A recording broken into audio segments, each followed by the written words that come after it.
Boston next. Temperatures that will feel well above 100. Plus tonight, the urgent effort to stop a massive wildfire burning at this hour. 1,800 homes threatened as we move into the night. Emergency landing. The brand new passenger jet headed to Dallas turned around. More than 200 on board. The nose of the plane crushed. Overboard in the Atlantic. New images tonight of the capsized boat, the desperate search for two boys, why the Coast Guard believes there is a chance they are still alive. The war of words, a rare move. President Obama with scathing words on the Republican race. And the automaker in trouble tonight. Countless makes and models. They will now buy back tens of thousands of cars. Is yours on the list?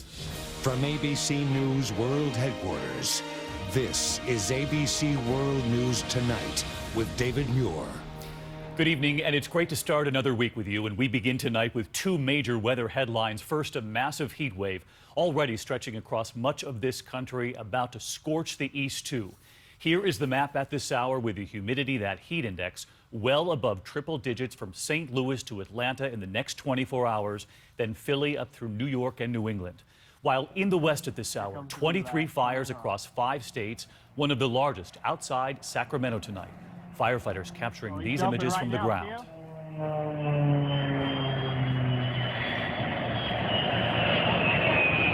Air tankers fighting the giant wildfire from above, the fire shooting up against the night sky overnight. Firefighters injured, evacuations underway this evening, hundreds of homes at risk. We have Ginger Z on the heat wave, but first ABC's Matt Gutman on the front lines tonight. Tonight, an onslaught from the air and the ground. Those flames fueled by heat and 30-mile-per-hour winds, proving too much for 4 firefighters badly burned when the fire overran them.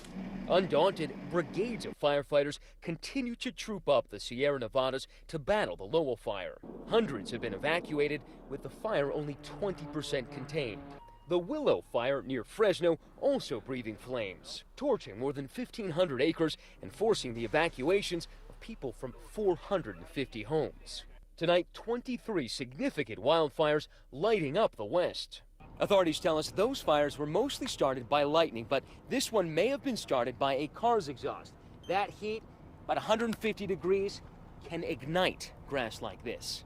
Back in Grass Valley, we caught up to Logan Toney in his tractor. I see you've cut a bunch of trees down. How many of you have felled? We fell about 70. 70 trees? Hacking down his livelihood to save his home.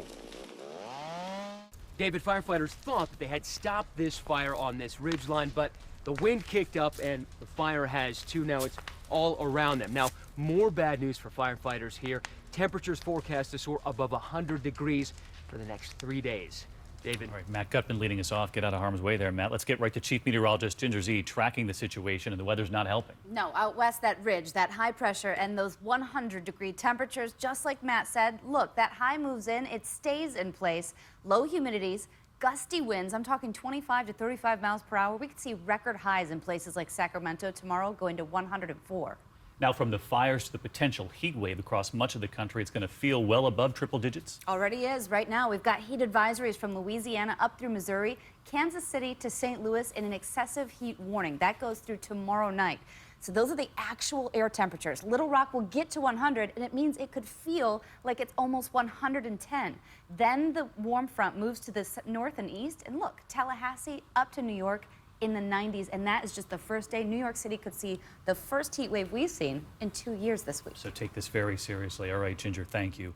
Tonight, a major scare for a flight headed to Dallas. It took off from Beijing, and then this, something you do not see every day. Look, right here, the brand new American Airlines passenger jet, the nose of the plane there smashed in as it hit a storm, turning back within an hour of takeoff.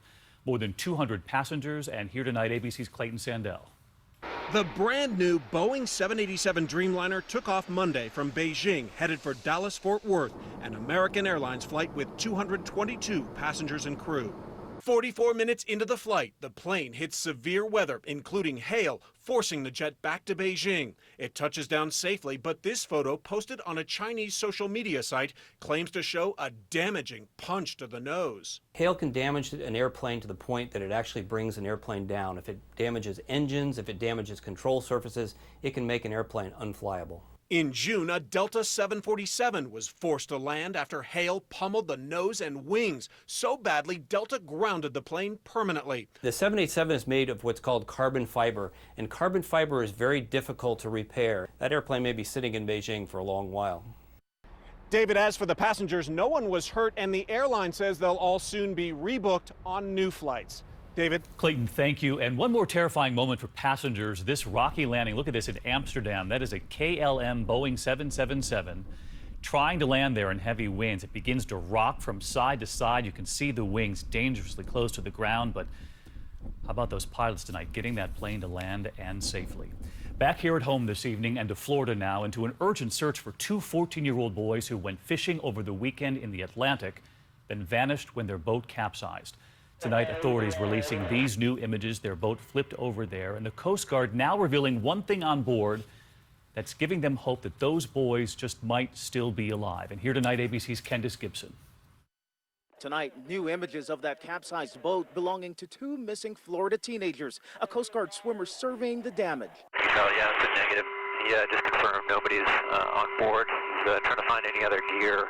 The boat, located 67 nautical miles off the coast of Central Florida, found exactly 2 days after Austin Stefanos and Perry Cohen set out on a fishing trip. The boys bought $122 worth of fuel right here before setting off on their trip. The last person to see them tells me they had a cooler and 4 fishing rods inside their boat. Even at 14 years old, both are fully licensed to operate a boat on their own. Posting on social media Friday, they were off to the Bahamas. Their families reporting them missing a few hours later, tonight riding an emotional roller coaster. For me, when they told me they found the boat capsized, it was a relief in a way, and it was horribly scary. Now the Coast Guard and Navy looking as far north as Georgia, a search area equivalent to the size of West Virginia. Is there hope that they're alive? There's always hope. We're going to continue searching. Coast Guard officials are hoping the boys may be hanging on to a cooler or wearing life vests. They plan to continue the search overnight. David? All right, Candace, thank you. We have major new developments in that movie theater massacre in Louisiana. Gunfire erupting in that theater in Lafayette late last week. Police on the scene within a minute. Of course, those hero teachers pulling an alarm, saving lives. Tonight, what we are now learning about the suspected gunman. His own family asking to have him committed, trying to get him help for mental health. Also tonight, what authorities have found in his journal and what they're now seeing on a new piece of surveillance tape taken minutes before the attack. ABC's Ryan Owens in Louisiana. Police tonight are going frame by frame through this surveillance tape of John Rusty Hauser in the days before he opened fire at a Louisiana movie theater. The video, first obtained by CBS News, is from the Motel 6 in Lafayette, where the 59-year-old drifter was living. It shows Hauser's car pulling away Thursday night, just 20 minutes before he killed 2 and injured 9 moviegoers. Police call the shootings premeditated and say the proof is in Hauser's journals. He made comments that he was coming here. It was written down. The movie theater, the time, and everything. Train wreck, 7:15. In that journal? In that journal. Hauser had a long history of mental illness. His own family had him committed. Despite that, he was able to legally buy a gun. The 2 women who Hauser killed with that gun were laid to rest today. 33-year-old Jillian Johnson, who loved music and played in a Cajun band. And Macy Bro, just 21. She loved to dance and was idolized by her younger sisters. As this community buries its dead, it still has so many questions. What was his motive? Why this theater? Why Lafayette? Tonight, police say they simply still don't have those answers. David. Ryan Owens reporting in again tonight. Now to that record-breaking penalty for Fiat Chrysler. The government fining them up to $105 million over their sloppy handling of recalls. And something else we rarely see, the automaker now forced to buy back hundreds of thousands of defective, possibly dangerous cars on the road right now. Popular brand names including Dodge Durangos, Dodge Rams, Dodge Dakotas, and the Chrysler Aspen among them. We have the years of the models listed online, but here's ABC's David Curley with more tonight. Fiat Chrysler says tonight, built with honor, guts, glory, Ram. That for nearly 200,000 of its Ram pickups and some of the other 2008 to 2012 vehicles under recall, it might be forced to buy them back because of steering or axle problems. The buyback of the Rams is going to be anything but smooth. I can foresee that this 2-month process is really going to stretch out. The buyback is part of the penalty for 23 previously mishandled recalls covering 11 million vehicles. Inconsistent, insufficient, and inaccurate information given to the government and consumers. There's no way to defend what Fiat Chrysler was doing.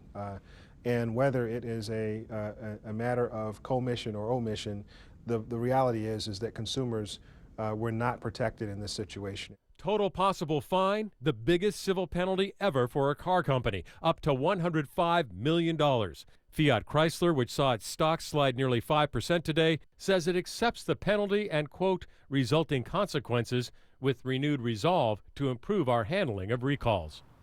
David Curley with us now live. And again, we'll put the list of cars online. But in the meantime, David, for people watching at home, when will this buyback begin? Fiat Chrysler says it's going to take them a couple of weeks, David, to put together a program and then start making offers to those folks who own these Dodge Ram trucks and other vehicles. David Curley live in Washington. David, thank you. We turn now to the race for 2016 tonight. The latest Republican contender under fire this evening for controversial comments. Not Donald Trump, this time Mike Huckabee. The first big debate looming now, just 10 days from now, and the crowded Republican field right there, 16 faces and names, but just 10 spots on that stage. And if it were held tonight, that is the list. Based on the latest polling, some familiar faces would be left out. And this evening, something unusual here. President Obama weighing in this early in a presidential race, and Huckabee digging in over what he said. Here's ABC's Tom Yamas. Tonight, Mike Huckabee doubling down on his criticism of President Obama's Iran deal after comparing it to the Holocaust. He's so naive, he would trust the Iranians and he would take the Israelis and basically march them to the door of the oven. His comments bringing a rare scolding from the president. In 18 months, I'm turning over the keys. I want to make sure I'm turning over the keys to somebody who is serious. But tonight, Huckabee not backing down. 3 times I've been to Auschwitz. When I talked about the oven door, I have stood at that oven door. I know exactly what it looks like. The president accusing Republican candidates of using overheated language to try and steal attention from Donald Trump. Seen here, firing up crowds in Iowa this weekend. Feels I want to grab that corn like you've never seen. So rich, so beautiful. Other candidates now looking to create their own viral moments. Senator Rand Paul taking a chainsaw to our tax code, and Senator Lindsey Graham taking a samurai sword to his cell phone after Trump publicly gave out his number. And Tom with us now, and we've learned this evening of an unexpected foreign trip for Donald Trump now. That's right, David, but not what you're thinking. Trump is actually heading off to Scotland on Wednesday for the Women's British Open. It's being hosted at one of his golf resorts, but he had just told the crowd in Iowa that he has no debate experience. He'll be back on the campaign trail next week. 10 days until the debate, and with him at the top of the standings, he'll be on that stage. That's right. Tom, thanks. Good to have you in the studio, not on the campaign trail for once. We're going to move on now to Bill Cosby and to a new image this evening racing across the internet. Take a look. 35 women on the cover of New York Magazine, each of them accusing Cosby of sexual assault under the headline, quote, "I'm no longer afraid." ABC's Mara Scavocampo now with the story behind why and how these women all gathered together.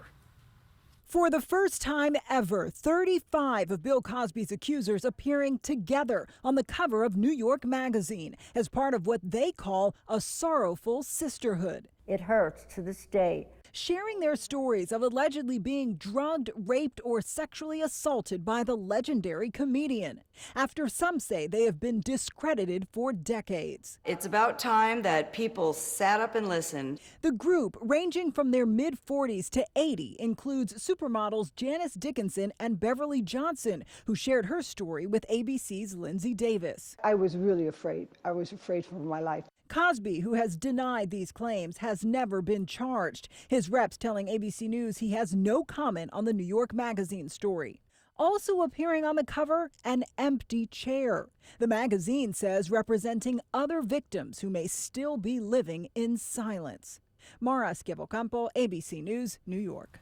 Mara, thank you. And we're going to turn now to Bobby Christina Brown. We learned overnight she has died, and the police saying they are continuing to investigate the death of Whitney Houston's only child, pronounced dead over the weekend 6 months after she was found unresponsive in a bathtub. Here's ABC's David Wright. She was just 18 when her mom drowned in a bathtub at the Beverly Hilton, just 22 when she wound up face down in her own bathtub in Georgia.